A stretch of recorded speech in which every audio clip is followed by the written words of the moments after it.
వెళ్దాం పిల్లరా చదువుకుంటూ.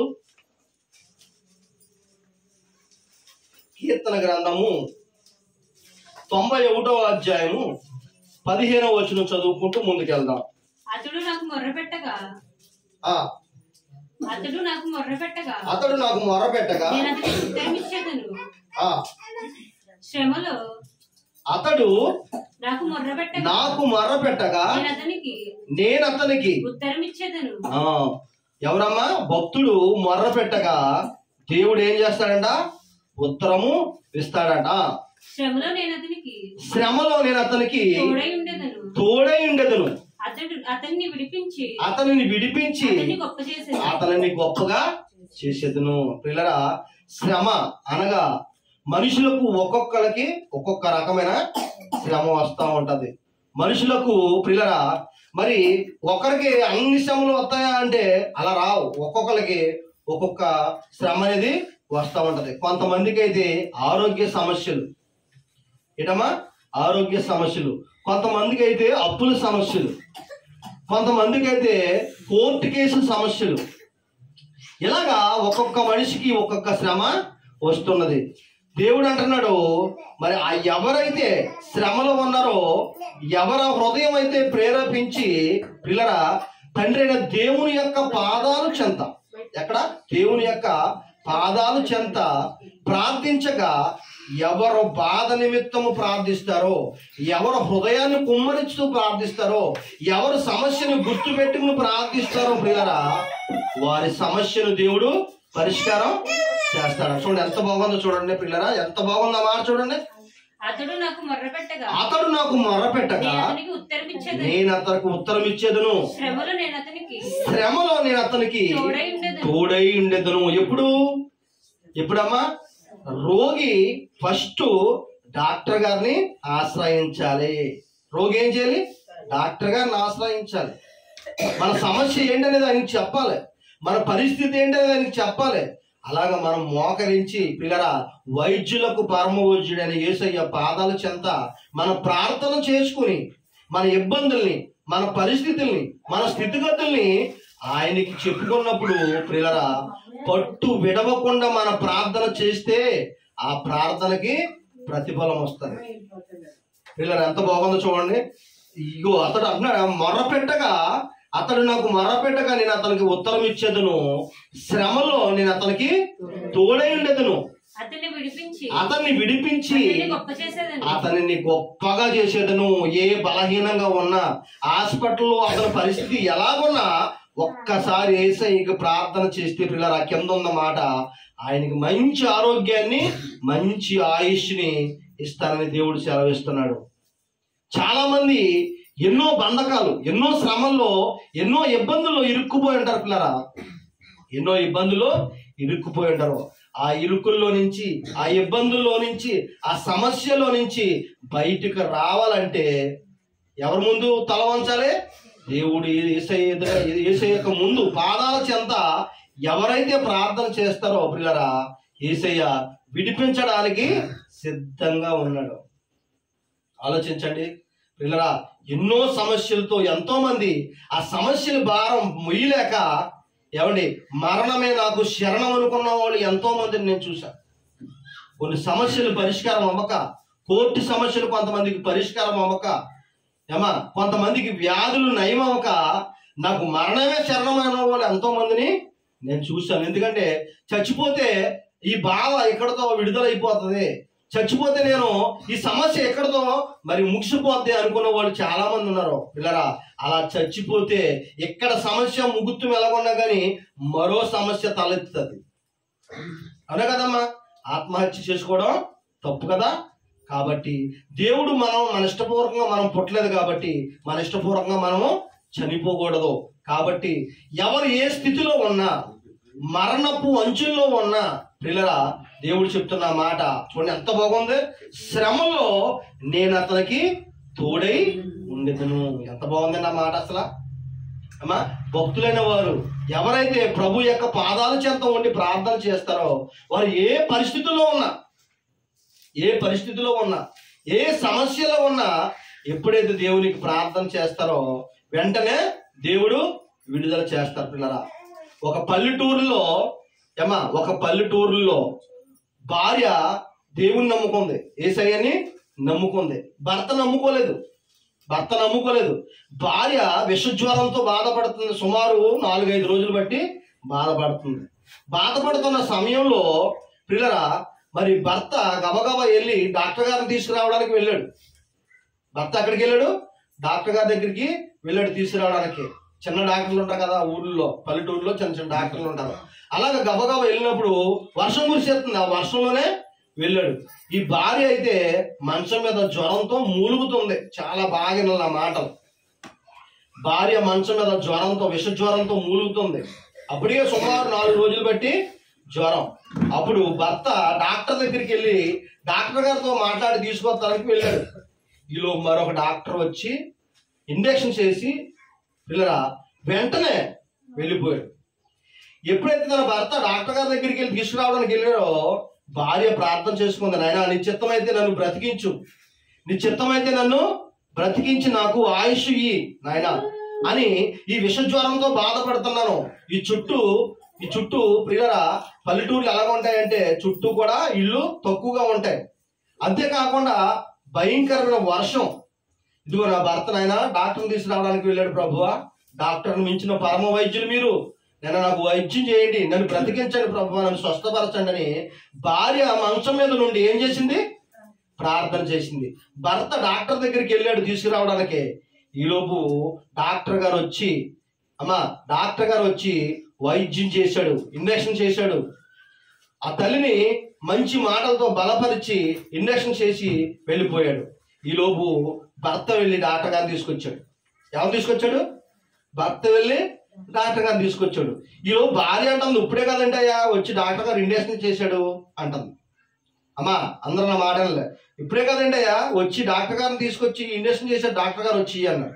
ఏ డాక్టర్ గారు అంటే, ఇదిగో ఈయనే కదా వచ్చాడు, ఇప్పుడు ఇంజెక్షన్ చేశాడు అంటుంది. డాక్టర్ గారు ఆశ్చర్యపోయి, ఇదిగమ్మా నేను ఇప్పుడు మీ ఆయన గారితో పాటు నేను కూడా వచ్చాను, నేను ఎందాక వస్తానేంటి అని ఆశ్చర్యపోయాడు. ఎవరు ఆశ్చర్యపోయాడు? డాక్టర్ గారు ఆశ్చర్యపోయాడు. తీసుకొస్తాకి వెళ్ళిన భర్త కూడా ఆశ్చర్యపోయాడు. ఎవరు తీసుకొస్తాకి వెళ్ళారు? భర్త డాక్టర్ గారు తీసుకురావడానికి వెళ్ళాడు. డాక్టర్ గారు కూడా ఉన్నాడు, భర్త కూడా, ఇద్దరు కలిసి వస్తున్నారు. ఈలోపు డాక్టర్ గారు వచ్చి వైద్యం చేశాడు, ఇంజెక్షన్ చేశాడు, టాబ్లెట్లు ఇచ్చాడు. తీరా చూస్తే డాక్టర్ గారు వచ్చేటప్పటికి జ్వరం ఏమైపోయింది? తగ్గిపోయింది. ఆవిడ అంటుంది, ఇదేటయ్యా ఇప్పుడే వచ్చాడు డాక్టర్ గారు, మళ్ళీ ఇంజెక్షన్ చేస్తున్నారండి నాకు అంటుంది. ఇదేటమ్మా, నేను నీ భర్త కలిసి వస్తున్నాం కదా,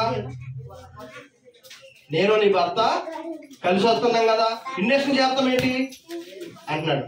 ఆశ్చర్యపోయాడు డాక్టర్ గారు. ఏంటి నేను ముందు వస్తామేటమ్మా, నేను నీ భర్త కలిసి వచ్చాం కదా, ఇదిగో ఇప్పుడే కలిసి వచ్చాం, నేను ఎందాక వస్తామేంటి మీ ఇంటికి అన్నాడు డాక్టర్ గారు. అలా ఆయన కూడా అన్నాడు, అమ్మ లేదమ్మా నేను డాక్టర్ గారు కూడా ఉన్నాను, నేనే తీసుకొచ్చాను డాక్టర్ గారిని. వాళ్ళు ఏమనుకున్నారంటే, పిల్లలు మాట్లాడొద్దు ఎవరో కూడా, వాళ్ళు ఏమనుకున్నారంటే జ్వరంతో బాధపడుతున్న ఈమె మానసిక స్థితి బాగోలేదేమో అనుకున్నారు. ఏమనుకున్నారమ్మా? జ్వరంతో బాధపడుతున్న ఈమెకి మానసిక స్థితి బాగోలేదేమో అనుకున్నారు. చిన్న ఈ తలుపు తగ్గంటమ్మా కొంచెం. జ్వరంతో బాధపడుతున్న ఆమె మానసిక స్థితి సరిగ్గా లేదేమో, ఇదేంటి డాక్టర్ గారు నేను కూడబెట్టి తీసుకొచ్చాను కదా, డాక్టర్ గారు ముందు వచ్చి ఇంజెక్షన్ చేస్తాం ఏంటి అని డాక్టర్ గారు వచ్చి చెక్ చేశారంట. చెక్ చేసినప్పటికీ జ్వరం తగ్గిపోయిందంట. ఏం తగ్గిపోయింది? జ్వరం తగ్గిపోయింది. తీరా పోసి డాక్టర్ గారు ఆశ్చర్యపోయాడు, భర్త ఆశ్చర్యపోయాడు. ఎంతకి ఎవరు రావడం ఆలోచిస్తే, అమ్మా ఈవిడ ఎవరి కోసం ప్రార్థన చేసింది తెలుసా? వైద్యులకు పరమ వైద్యుడైన యేసయ్యకు ప్రార్థన చేసింది. వైద్యులకు పరమ వైద్యుడైన యేసయ్యకు ప్రార్థన చేయగా డాక్టర్ లాగా ఎవరు వచ్చారో తెలుసా? యేసయ్య వచ్చాడు. యేసయ్య వచ్చి ట్రీట్మెంట్ చేసి వైద్యం చేసి వెంటనే ఆమెని బాగు చేశాడు. వెంటనే తన భర్త ఆశ్చర్యపోయాడు, డాక్టర్ గారు ఆశ్చర్యపోయాడు. మీకు అర్థమైందమ్మా? వెంటనే అప్పటి వరకు మారు మనసు బాప్తీసం లేని భర్త ఎప్పుడైతే ఈ అద్భుతం జరిగిందో, ఈ ఆశ్చర్య కార్యం జరిగిందో, వారం రోజులు బట్టి లెగలేని భార్య లెగిసి కూర్చుని మాట్లాడుతుంటే డాక్టర్ గారు మరి వాళ్ళ ఆయన గారు కూడా నోరు వెళ్ళబెట్టి చూస్తున్నారు, ఆశ్చర్యపోయారు. వచ్చింది ఎవరమ్మా? యేసయ్య. డాక్టర్ గా వచ్చాడు, వైద్యం చేశాడు, వెళ్ళిపోయాడు. పిల్లరా ఏమండి, ఎవరికి ఏది అవసరమో, ఎవరు ఏ శ్రమలో ఉన్నా యేసయ్యకు ఒక్కసారి ప్రార్థన చేస్తే ఆ శ్రమలన్నింటిలో నుంచి నీ కన్నీళ్లు తుడవడానికి సిద్ధంగా ఉన్నాడు యేసయ్య. నీవు ప్రార్థన చేయడమే ఆలస్యం, నువ్వు ఆయన పాదాల దగ్గరికి రావడమే ఆలస్యం. ఆయన కన్నీళ్లు తుడవడానికి సిద్ధంగా ఉన్నాడు. నువ్వు ఎలాంటి పరిస్థితుల్లో ఉన్నా, నువ్వు ఎలాంటి ఊబిలో దిగిపోయన్నా, నువ్వు ఎలాంటి శ్రమలో ఉన్నా, నువ్వు ఎలాంటి ఇబ్బందుల్లో ఉన్నా, నువ్వు ఎలాంటి మంచం మీద మరణించడానికి సిద్ధంగా ఉన్నా, యేసయ్య నిన్ను బాగు చేయడానికి సిద్ధంగా ఉన్నాడు. పిల్లరా, ఆలోచించండి. ఇది ఎంత బాగుంది చూడండి ఈ మాట. శ్రమలో నేను అతనికి తోడై ఉందును, అతన్ని విడిపించి అతన్ని గొప్పగా చేసేదను, దీర్ఘాయువు చేత అతన్ని తృప్తి పరిచేదను. ఆలోచించండి పిల్లరా. ఏమండి, మనుషులు నమ్ముకున్న వారు పాడైపోతారేమో కానీ దేవుణ్ణి నమ్ముకున్న వాళ్ళు ఎప్పటికీ పాడవరండి బాబు. అందులో మన యేసయ్య పాదాల చెంత ప్రార్థన చేసిన వారు ఎప్పటికీ కూడా పాడవరండి, పాడవరు. ఓ మహాభక్తుడు పిల్లరా, మంచి భక్తుడండి. రాజు అంటున్నాడు, అమ్మా రాజుతో ఉన్న వాళ్ళందరూ అన్నారు, రాజా ఈ 30 రోజులు నిన్ను తప్ప ఏ మనిషి కూడా ఎవరిని ప్రార్థించకూడదు, ఏ గుడికి వెళ్ళకూడదు. 30 రోజులు నీ సముఖం అందే, నీ పాదాల దగ్గరే నిన్నే ప్రార్థించాలి తప్ప రాజా ఇంకెవరిదైనా ప్రార్థించకూడదు, ఎవరి దగ్గరికి వెళ్ళకూడదని కట్టుదిట్టమైన చట్టం పెట్టి అమ్మా ఒక చట్టాన్ని అమలు పరిచారు. దానియేలు గ్రంథం చూడండి ఎంత బాగుంటుంది ఆ మాట. 6వ అధ్యాయం 21వ వచనం పిల్లరా. దానియేలు వెళ్ళారంటండి. ఏమండి, అందరూ ఎవరిని, రాజుని తప్ప ఎవరిని కూడా పూజించకూడదంట, రాజుకి తప్ప ఎవరిని కూడా ప్రార్థించకూడదంట, రాజుకి తప్ప వాళ్ళ బాధ ఎవరికి కూడా చెప్పుకోకూడదంట. ఎలాంటి కట్టుదిట్టమైన చట్టం ఎవరి కోసం పెట్టారంటే దానియేలు గారి నీతిని పోడు చేయడానికి పెట్టారు. రాజు చుట్టూ చిన్న చిన్న అధికారులు ఉంటారు కదా, వీళ్ళందరూ కూడా దానియేలు అంతమాడు ప్రార్థన చేసుకున్నాడు. దానియేలు భక్తిని ఏదో రకంగా పాడు చేయాలి, దానియేలు ఏదో రకంగా ఇరికించాలని ఆ చుట్టూ ఉన్నవాళ్ళు, రాజు చుట్టూ ఉన్న వాళ్ళందరూ కూడా ఈ చట్టాన్ని రాజు చేత బలవంతంగా పెట్టించారు. వెంటనే రాజు చేత బలవంతంగా ఈ యొక్క చట్టం ఎప్పుడైతే పెట్టాడో ఎవరు కూడా 30 రోజులు ఎవరిని ప్రార్థించకూడదంట, ఎవరిని పూజించకూడదంట, రాజును మాత్రమే సేవించాలంట. ఇలాంటప్పుడు దానియేలుకి నచ్చలేదు. వెంటనే వెళ్ళిపోయాడండి, మేడగదిలోకి వెళ్ళిపోయాడు, మోకరించాడు, ముమ్మారు ప్రార్థన చేశాడంటండి. ఎవరిని? సైన్యములకు అధిపతి యెహోవా దేవుణ్ణి ప్రార్థిస్తూ ఉన్నాడంట. ప్రార్థిస్తూ అమ్మా ముమ్మారు ప్రార్థించారంట. అక్కడ ప్రార్థిస్తే ఏమవుతుంది? ప్రార్థించిన వారిని మరణశిక్ష. ఈ రాజును తప్ప వేరొక ఎవరినైనా సరే ప్రార్థిస్తే కనుక ఏ శిక్ష? మరణ శిక్ష. నన్ను చంపేసినా గానీ పర్వాలేదు. ఏమన్నారు దానియేలు గారు? ఏమన్నామా? నన్ను చంపేసినా గానీ పర్వాలేదు, కానీ నా దేవుని మాత్రం నేను ప్రార్థించట మానని చెప్పి గదిలోకి వెళ్ళి ప్రార్థిస్తూ, దేవుణ్ణి స్తుతిస్తూ, దేవుణ్ణి ప్రార్థిస్తూ ఆయన పాదాలు పట్టుకుని బ్రతులాడుకుంటూ వేడుకుంటున్నాడంట. వేడుకుంటుంటే ఎవరి మీద అయితే విషపు చూపు చూసారో, ఎవరినైతే ఇరికించాలని చూసారో వాళ్ళందరూ చూసి దానియేలుని తీసుకెళ్లి రాజు దగ్గర పెట్టి, నువ్వు ఏ చట్టం అయితే పెట్టావో ఆ చట్టానికి వ్యతిరేకంగా ఈ దానియేలు ఏం చేస్తున్నాడంటే వెళ్ళి గదిలోకి వెళ్ళి ప్రార్థన చేస్తున్నాడు. ఏమో ప్రార్థన చేసుకోవడం తప్ప? దానియేలు భక్తిని పాడు చేయాలని, దానియేలు చేస్తున్న భక్తిని పాడు చేయాలని, దానియేలు ప్రార్థన పాడు చేయాలని, దానియేలుని దేవుడికి దూరంగా చేయాలనుకున్నాడు వీళ్ళందరూ కూడా. కానీ దేవుడికి దానియేలు మరింత దగ్గర అయిపోయాడు. అప్పుడు రాజును మాట్లాడినవ్వకుండా ఏం చేయాలంటే ఏ చట్టం పెట్టారు? మరణ చట్టం పెట్టారు. ఆ మరణ శిక్ష ఏంటంటే పిల్లరా, సింహాల భూమిలో వేశారు. తీసుకెళ్ళి చూడండి ఎంత పడ్డది అన్నమాట. అందుకు దానియేలు రాజు చిరకాలం జీవించును గాక, నేను నా దేవుని దృష్టికి నిర్దోషిగా కనబడ్డాను కనుక. అదుగోండి ప్రియులారా, ఆయన తన దూతను పంపించి సింహములు నాకు ఏ హాని కూడా చేయకుండా వాటి నోళ్ళు మూయించని. ఎవరి నోళ్ళమ్మా? దానియేలు తీసుకెళ్లి సింహాల బోన్లో వేస్తారు, సింహాల గుహలో వేశారు. ఇంచుమించు 5-6 సింహాలు 10 సింహాలు ఉన్నాయి. వాటి మధ్యలో వేసేటప్పటికి దానియేలు ప్రార్థన చేద్దాం మొదలు పెట్టాడంట. ఎక్కడమ్మా? చుట్టూ మరణపు అంచుల్లో ఉన్నాడు దానియేలు. చుట్టూ మరణం కమ్యూనించేసింది. ఆయన భయపడలేదు దానియేలు. దానియేలు వెనకాల ఎవరున్నారు? సైన్యములకు అధిపతి యెహోవా దేవుడు ఉన్నాడు. అదే ఆయన ధైర్యం. ఆయన నమ్ముకున్న దేవుడే ఆయన ధైర్యం. సింహాలకు భయపడలేదు. ఎందుకని? నా దేవుడు సింహపు నోళ్ల నుంచి నన్ను తప్పించగల సమర్థుడు. వెళ్ళాడు, సింహాల బోన్లోకి వెళ్ళాడు, మోకరించాడు, ప్రార్థన చేస్తూ ఉన్నాడు. వెంటనే పరలోకం నుంచి సైన్య సమూహం దిగి వచ్చేసిందట. దేవదూతలు వచ్చేసి సింహాల నోళ్లు ముంచేసినాయట. పిల్లరా, ఆశ్చర్యం కాదా? అద్భుతం కాదా? రాజుతో అన్నాడు దానియేలు, చూడండి ఎంత బాగుందన్నమాట. అందుకు దానియేలు, రాజు చిరకాలము జీవించును గాక, నేను నా దేవుని దృష్టికి నిర్దోషిగా కనపడితిని గనక ఆయన తన దూతనంపించి సింహములు నాకు ఏ హాని కూడా చేయకుండా వాటి నోళ్లు మూయించెను. రాజా, నీ దృష్టికి నేను నేరము చేసిన వాడును కాను కాదా?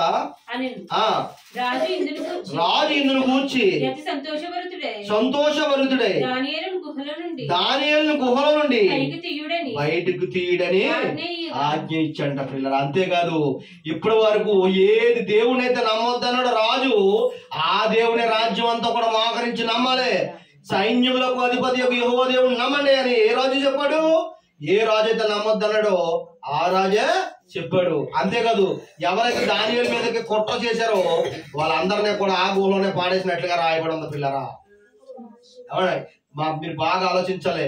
మన విశ్వాసము, మన నీతి, మన భక్తి మనల్ని కాపాడుతుంది. పిల్లరా, మనం నీతిగా ఉండాలి. ఫస్ట్ ఎలా ఉండాలమ్మా? నీతిగా ఉండాలి. దానియేలు చేసిన తప్పు ఏంటనుకున్నారు? ఏ తప్పు చేయలేదు. వాళ్ళ దృష్టిలో దానియేలు గదిలోకి వెళ్ళి ప్రార్థన చేయటమే వాళ్ళ దృష్టిలో తప్పు అయిపోయింది. కానీ రాజుని బలవంతంగా ఒప్పించారు. రాజు మంచోడైనా సరే బలవంతంగా చట్టాన్ని పెట్టించారు. ఈ దానియేలు ఇరికించాలని చూశారు, సింహాల బోన్లో వేశాడు. కానీ దానియేలు నమ్ముకున్న దేవుడు జీవము కలిగిన దేవుడు, సైన్యములకు అధిపతి యెహోవా దేవుడు, శక్తి సంపన్నుడు.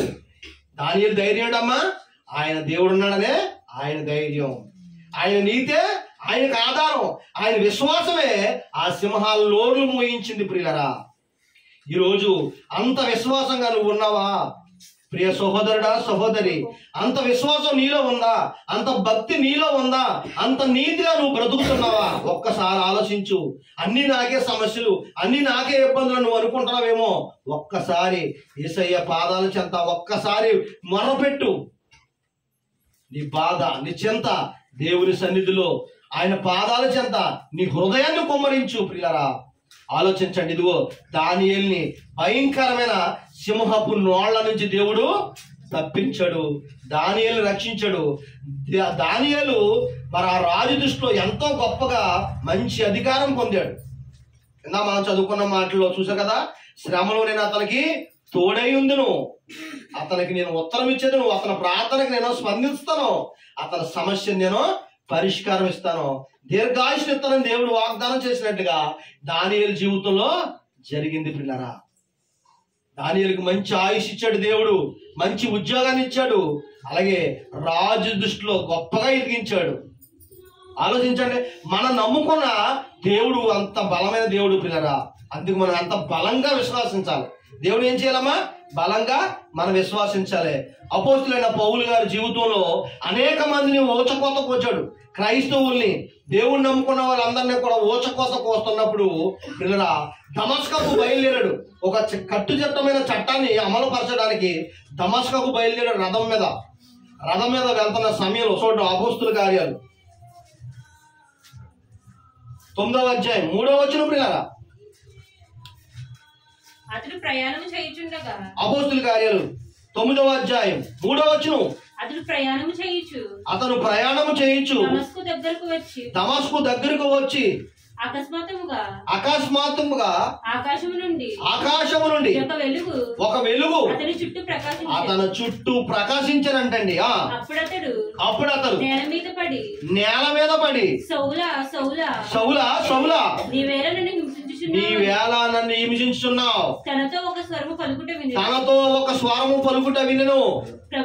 ప్రభువా నీవెవరవని అతను అడగగా ఆయన నేను నీవు హింసించుచున్నా యేసును నజరేయుడని యేసును నీవు ఇప్పటి వరకు ఎవరినైతే నమ్ముకోవద్దు అనుకుంటున్నావో నీ గుండె బండగా మార్చేసుకున్నావో నీ గుండెని కదిలించడానికి వచ్చిన నజరేయుడని యేసుని ఎప్పుడైతే అన్నాడో పిల్లరా, రథం కూలిపోయింది.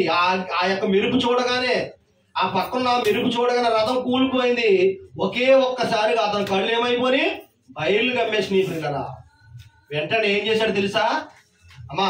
వెంటనే ఏం చేశాడు తెలుసా? సౌలు మోకరించి ప్రార్థన చేస్తాం మొదలెట్టాడు. నాయనా తప్పు అయిపోయింది బాబు, ఇప్పుడు వరకు చేశాను పొరపాటు, నాయనా నన్ను క్షమించినాయనా అని యేసయ్యకి ప్రార్థన చేశాడు పిల్లరా. యేసయ్యకి ప్రార్థన చేశాడు. అననీయ అనే ఒక మంచి సేవకుడు నీ కోసం ఎదురు చూస్తున్నాడు, ఆయన వస్తున్నాడు, నువ్వు సిద్ధంగా ఉండన్నాడు. వెళ్ళి వెంటనే బాప్తీసం తీసుకున్నాడు పిల్లరా. ఎవరైతే దేవుణ్ణి నమ్ముకున్న వాడిని ఓచకోత పోతున్నాడో అతన్ని దేవుడు హృదయాన్ని కదిలించేశాడు. వెంటనే ఏమైంది? మారు మనసు పొందాడు. వెంటనే బాప్తీసం తీసుకున్నాడు. ఉపవాసం ఉన్నాడు పిల్లరా. సౌలు గారు ఉపవాసం ఉండి పౌలుగా మారిపోయాడు. బాప్తీసం తీసుకుని ఆ రాయగా మారిపోయిన గుండె కదిలించబడింది.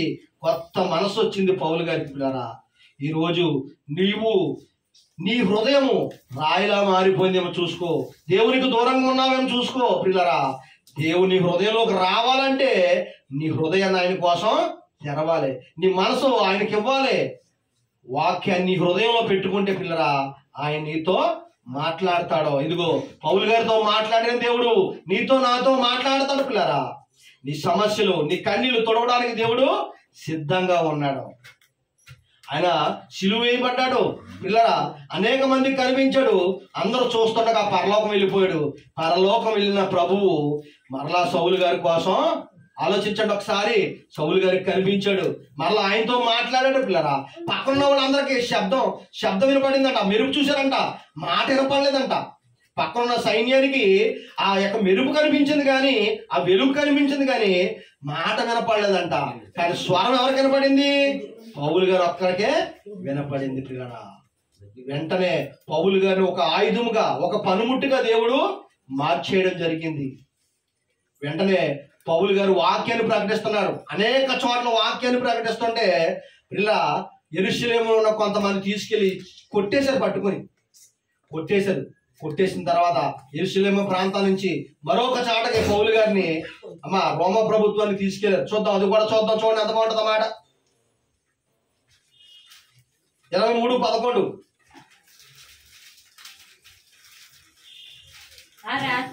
ఆ రాత్రి ఎవరి యొద్ద రోమన్ ప్రభుత్వం పౌలు గారిని తీసుకుపోయింది. వాక్యాన్ని ప్రకటిస్తున్నారని కొన్ని రోజులకి పౌలు గారిని తీసుకుపోయింది. ఎందుకు? వాక్యాన్ని ప్రకటిస్తున్నందుకు. ఇందాక దానియేలు గారిని ఎందుకు కొట్టినామా? ఎందుకు తీసుకెళ్లి బోన్లేటర్ సింహాల బోన్లో? ప్రార్థన చేసినందుకు, దేవుని యొక్క భయభక్తులకు వెళ్ళినందుకని. కానీ దేవుడు విడిచిపెట్టాడా?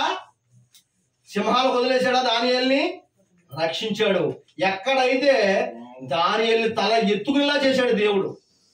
అందరూ తల దించుకునేలా చేయాలనుకున్నారు, దానియేలుని చంపేద్దాం అనుకున్నారు. కానీ దేవుడు తల ఎత్తుకునేలా చేశాడు. రాజు దృష్టిలో గొప్పవాడిగా చేశాడు. ఇక్కడ పౌలుకు కూడా అలాగే జరిగింది. పౌలుని చంపేద్దాం అనుకున్నారు పిల్లలు. చూడండి ఎంత బాగుంది ఆ మాట చూడండి. ఆ రాత్రి పౌలు ప్రభువు అతని యొద్ద నిలుచుండి ధైర్యముగా ఉండుము. యెరూషలేములో అదిగోండి, యెరూషలేములో ఎవరి గురించి? యేసుక్రీస్తు గురించి సాక్షిగా నిలబడ్డాడు పౌలు గారు. యెరూషలేములో నన్ను గూర్చి నీవు ఎలాగో సాక్ష్యం ఇచ్చిందివో అలాగున రోమాలో కూడా సాక్ష్యం ఇవ్వాలని చెప్పాను. ఉదయమైనప్పుడు యూదులు కట్టుకట్టి తాము పౌలును చంపవలని చంపు వరకు అన్నపానములు పుచ్చుకొనకుండా ఒట్టి పెట్టుకున్నారంట. ఎవరిని చంపాలని? పౌలుని చంపేయాలని కొంతమంది బ్యాచ్ బయలుదేరారంట. అమ్మా ఆలోచించండి, ఎన్ని ఎత్తుగాళ్ళు వేసినా పౌల్ని చంపే అవకాశం ఇవ్వలేదు దేవుడు. మీరు బాగా ఆలోచించాలి. ఇందాక ఒక ఆమెడు చెప్పాను, విషజ్వరంతో బాధపడుతున్న ఆమెని డాక్టర్ గారికి ముందు ఇంకో డాక్టర్ గారు వెళ్ళాడు, వైద్యం చేశాడు. ఎవరో డాక్టర్ గారు? యేసుక్రీస్తు ప్రభువు. ఆలోచించండి అమ్మా, దేవుని యందు భయభక్తులు కలిగి ఉండి ఎవరైతే నీతిగా యథార్థంగా భక్తిగా ఉంటారో వాళ్ళ తోడుగా ఎవరుంటారో అందరూ చెప్పాలి. ఎవరుంటారో? యేసయ్య ఉంటాడో. ఇక్కడ పౌలు గారితో మాట్లాడుతున్నాడు. ఎవరు? ఆ చుట్టూ ఉన్నవాళ్ళు ఎవరికి కనపడలేదు. పౌలు గారికి ఇంకా తప్ప యేసయ్య గారు ఎవరికే కనపడలేదు. ముందు ఎలుగు కనిపించింది, తర్వాత స్వరం మాట్లాడింది. అక్కడ ఉన్న వాళ్ళందరికీ ఎవరికి కూడా మాట వినిపించలేదు. మరలా రెండోసారి ఖైదీలో పెట్టారు, జైల్లో పెట్టారు, శిక్షించారు పౌల్ని. అప్పుడు రెండోసారి కూడా నువ్వు నా సాక్షిగా మొదట యెరూషలేములో ఎలాగైతే ఉన్నావో ఈ రోమ ప్రభుత్వానికి కూడా నా గురించి సాక్ష్యం అలాగే చెప్పు, భయపడకో, నేనున్నాను అంటాడు. చూడండి ఎంత బాగా చెప్తాడు దేవుడు. చదవమ్మా. ఆ రాత్రి ప్రభు అతని యొద్ద నిలుచుండి ధైర్యంగా ఉండు. ఎలా ఉండాలంట? ధైర్యంగా ఉండాలంట. నువ్వు నమ్ముకున్న వారిని, జీవం కలిగిన దేవుడు నమ్ముకున్నావు, భయం ఎందుకు? నువ్వు ధైర్యంగా ఉండు. ఈరోజు దేవుని మాటలు నీతో మాట్లాడుతున్నాయి. ప్రియ సంగమా, దేవుని పిల్లలారా, దేవుడు మాట్లాడుతున్నాడు మీతో. వాక్యం ద్వారా దేవుడు మీతో మాట్లాడుతున్నాడు. నువ్వు వ్యాధితో ఉన్నావా, బాధతో ఉన్నావా, మరణపు అంచుల్లో ఉన్నావా, యేసయ్యను నమ్ముకో. ఆయన్ని నీ కన్నీళ్లు తొడవడానికి సిద్ధంగా ఉన్నాడు.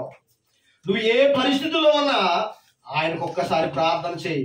ఆయన నిన్ను విడిపించడానికి సిద్ధంగా ఉన్నాడు. ఆలోచించండి పిల్లరా. ఆరోగ్యం లేదా? ఆరోగ్యం ఇవ్వడానికి దేవుడు సిద్ధంగా ఉన్నాడు నీకు. ఆలోచించండి. నువ్వు దేవుని పాదాల చెంతకు రావాలి. నీ మనసు మారాలి, నీ బ్రతుకు మారిపోద్ది. నీ మనసు ఎప్పుడైతే మారిందో నీ బ్రతుకు మారిపోద్ది పిల్లరా. ఇది చూడండి ఎంత బాగా చెప్తున్నాడు. ఆ రాత్రి ప్రభు అతని ఎద్ద నిల్చుండి, ప్రభు అతని ఎద్దకు నిల్చుండి ధైర్యంగా ఉండుము.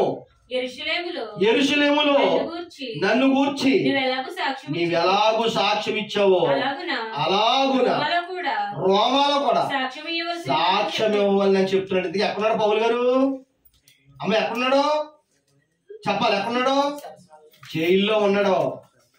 జైల్లో ఉన్న కాడికి ఎవరు వచ్చారు? దేవుడు వచ్చాడు. ఎక్కడికి వచ్చాడు? దేవుడు. ఆలోచించండి. పౌలు గారితో మాట్లాడుతున్నాడు. ఎక్కడికి వచ్చాడమ్మా? ఎక్కడికి వచ్చాడు దేవుడు? జైల్లో పౌలు గారితో మాట్లాడుతున్నాడు. నేను బయటకు తీసుకురావడం నేను సిద్ధంగా ఉన్నాను, సాక్ష్యం చెప్పు, ధైర్యంగా ఉన్నా, నేనున్నాను, నీకు ఎందుకు అన్నాడు. అంతే. అదండి బాబు విశ్వాసం. దేవుని పక్షాన మనం ఎలా ఉండాలంటే ఆయన యందు విశ్వాసం కలిగి ఉండాలి.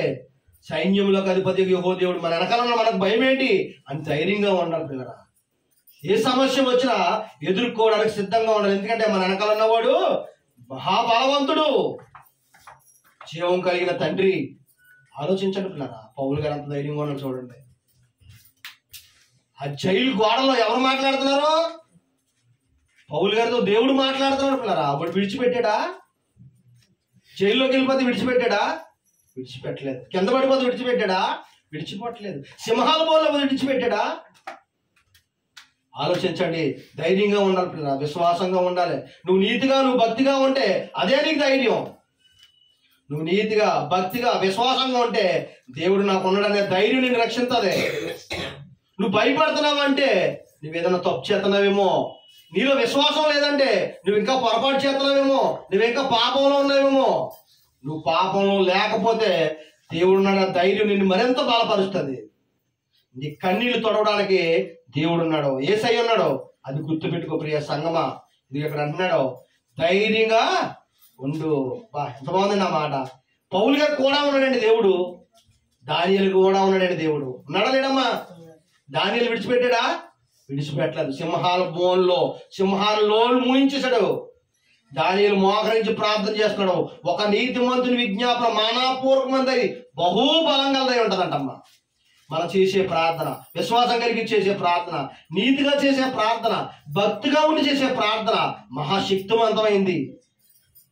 ఆ శక్తి ఎంతో నీకే తెలవదు.